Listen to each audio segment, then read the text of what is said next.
record, and let's get started.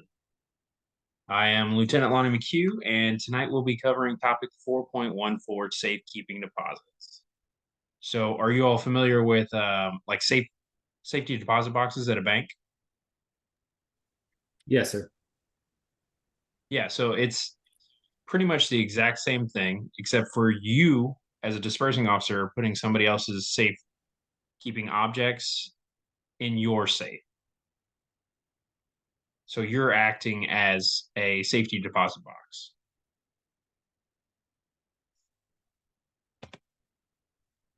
Our enabling objective for this lesson is demonstrate the procedures for deposit and withdrawal of safekeeping deposits using the DoD FMR Volume 5. And with the DoD FMR Volume 5, I will encourage you all to go ahead and search that on Google to use the most recent version. Keep on updating it in DoD Learn, but every month it seems like something gets updated, and each chapter will update individually.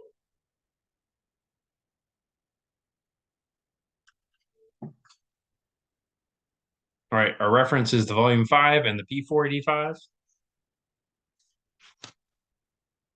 And our discussion points for tonight: safekeeping deposits, restrictions on safekeeping deposits, types of deposits, safekeeping deposit records, storage of deposits, withdrawal procedures, balancing requirements, and then we'll roll into the summary. This is a short lesson, so we'll knock this one out, and then we'll go to the other Teams meeting and then, or other Zoom meeting, and do that lesson as well. But trying to make both of these pretty short. All right, discussion point 1, safekeeping deposits. Like I said before, this is just like a safety deposit box at a bank. So these are valuable items that somebody will give to you and you store in your safe. These are not public funds. So this is not money of the government, and it is not included with the money of the government. So you don't mix, if somebody gives you cash that they want to put in their safety deposit box, if you will, that does not go into your 6.2 alpha. That is not included in your accountability. So you don't put it on the 2657. Everybody tracking on that? Yes, sir. Awesome. So restrictions. Before, in previous lessons, we talked that the commanding officer will have an instruction that's pretty much written by you, but signed off by them on what you can and cannot do with your program, with your dispersing operation. And part of that too is going to be your safekeeping deposits. So they can set limits on time, place, frequency of deposits and withdrawals. But again, that will all be laid out in the instruction.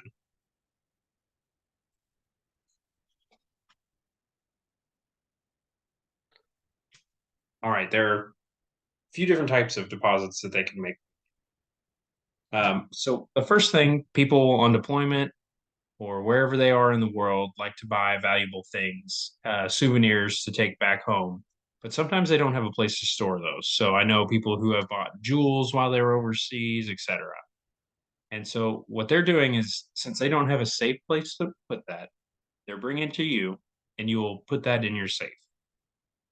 They can also put cash in there as well, but it cannot be items of sentimental value. So if they have a collection of letters from their family, technically there's probably not much value there, so you cannot keep that in your safe because you cannot define the value for it. So it's kind of a thin line on some things, I would argue, but use your best judgment, and they need to be able to give you a value of that product. If they can't give you a value, then you question if it should be a deposit.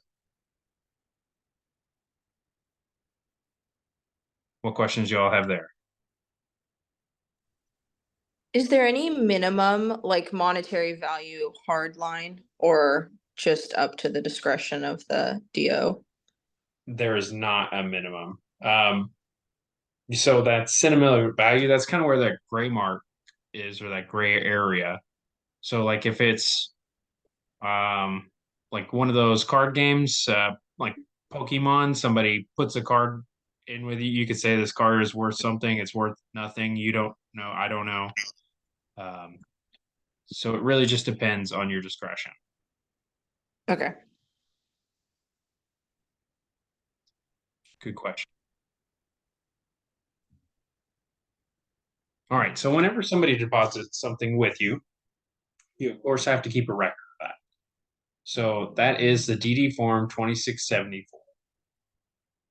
And so you will keep one and the customer will keep one as a receipt. You assign these in sequential order. And then so whenever that person who made that deposit with you, if they come to do a withdrawal, then they'll bring that receipt back with them and they will sign your copy. But important information that will be on that 2674 is account number, and there's a ledger for the account. So if they have multiple withdrawals and deposits, you can keep track of that. And then it'll have the cash on hand. So they don't necessarily have to withdraw all of the cash.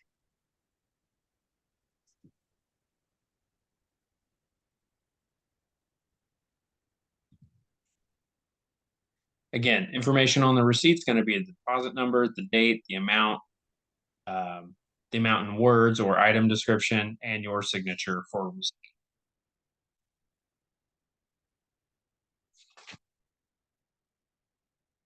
The original of the 2674 will be furnished to the depositor. So whoever is making that deposit will keep that, and then you will keep a copy in the dispersing office. Now, that's very important because most probably sailors will lose things. Keeping a copy of your DD form 2674 is not your number one priority. So it is very important that the dispersing officer has a copy.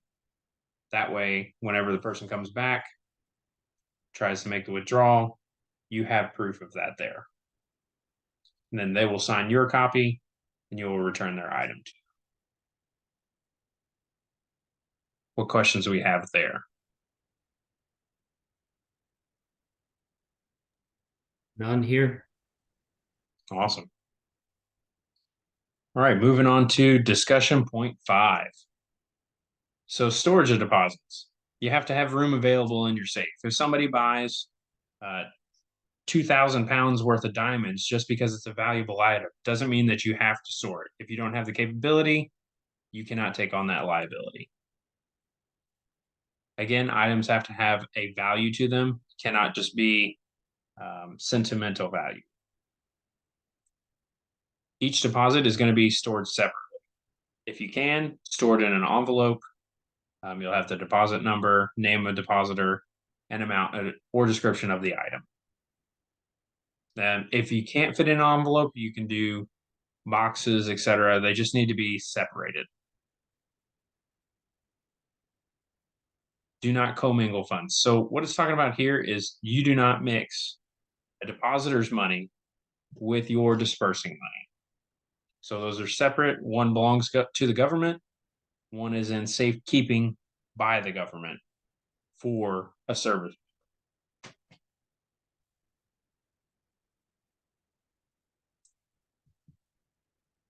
And our next discussion point, withdrawal procedure.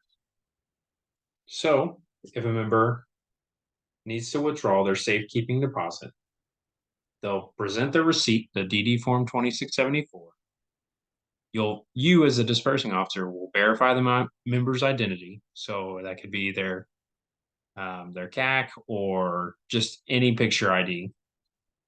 The member will sign your 2674, acknowledging receipt for the deposit, and then you will take the member's 2674 if they have it and destroy it. And then you will retain signed copies for your records. And it says here a depositor must withdraw the entire deposit. But you are required to keep a ledger. So if they withdraw everything and then so somebody could, if they deposited $100, they could withdraw the $100 and then make another deposit for 50 if they just needed the 50. So it resets their account back to 0.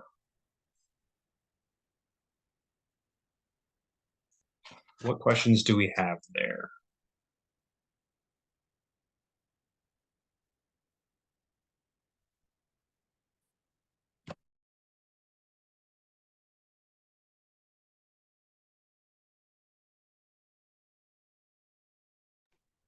All right, nothing heard. So I'm going to move on to discussion point 7 is our balancing requirement. So at the end of the month, when you are balancing out your safe and you're doing an inventory of everything that you have, to include Navy cash cards, your checks on hand, your cash, you will also go through and ensure that you have all of your safekeeping deposits. And with that, there is a logbook that you have. And so you will go through and you'll verify that each one of those items is there. And once you're finished with that, you'll annotate on there all safekeeping deposits, serial numbers, X through X, are balanced and verified on X date. And then you will break out total cash deposits separately from the other deposits. So you have to differentiate how much cash is there on hand. And then you simply print and sign.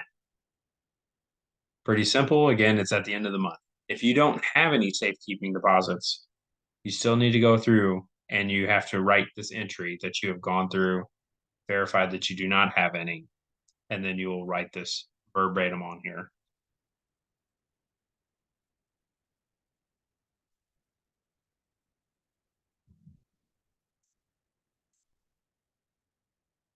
All right, so this is continuing with discussion point 7. The CVT, the cash verification team, will incorporate verification of safekeeping deposits into their quarterly cash verification procedures and include into the report to the CO. So our next lesson that we're going to cover is the CVT. So we'll go into that, but it is essentially an audit. So it is the responsibility of the audit team to come in and also verify your safekeeping deposits, not just the accountability you have for the government. All right, what questions do we have there?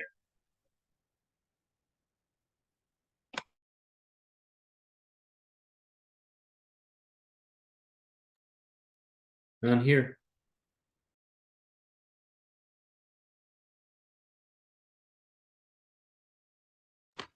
All right, if you don't have any questions for me, then I have some questions for you.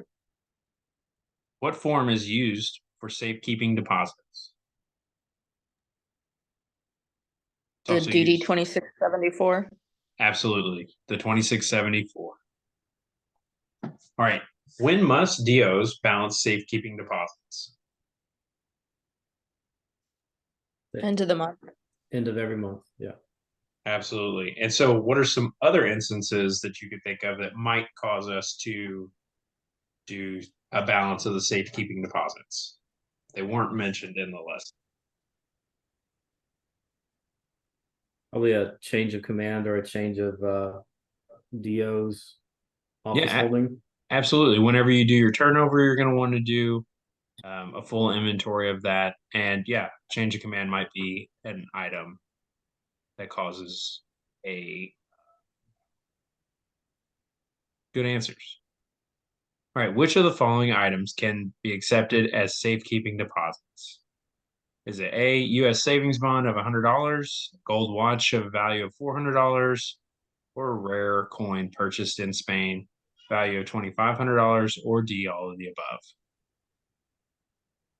All the above. Absolutely. All of them have a explicit value there. So easy day, all of the above. All right. For you all that joined later, at the beginning, I mentioned that if you look at the schedule in DoD Learn for dispersing, you will notice that due technically this past Sunday was this lesson, the safekeeping deposits, but it'll be actually due this coming Sunday. So I believe it's the 8th, 9th. sorry, the 10th. It'll be due on the 10th at 23:59 Eastern Standard Time.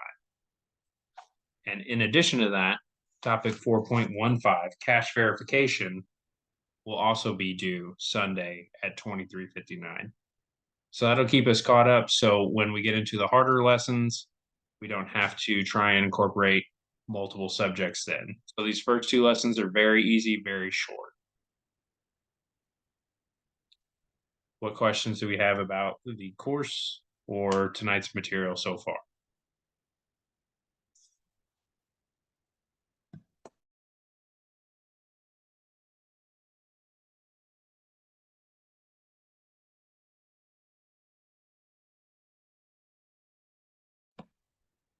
All right. So again, in summary, safekeeping deposits are essentially a safety deposit box for service members. So they will use your safe as their safety deposit box. They won't have access to go into it, but they can deposit and withdraw from it. There are restrictions. It has to have value to it, monetary. It cannot be sentimental items. You will have a deposit record, and you will have a DD form 2674 as your receipt document.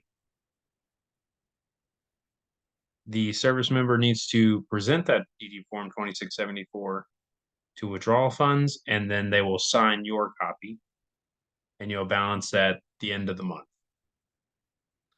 So that sums up this lesson. So I'm going to close out this one, and then I'm going to open the next Zoom session so we don't run out of time. So signing out here, and I will see you there in just a minute.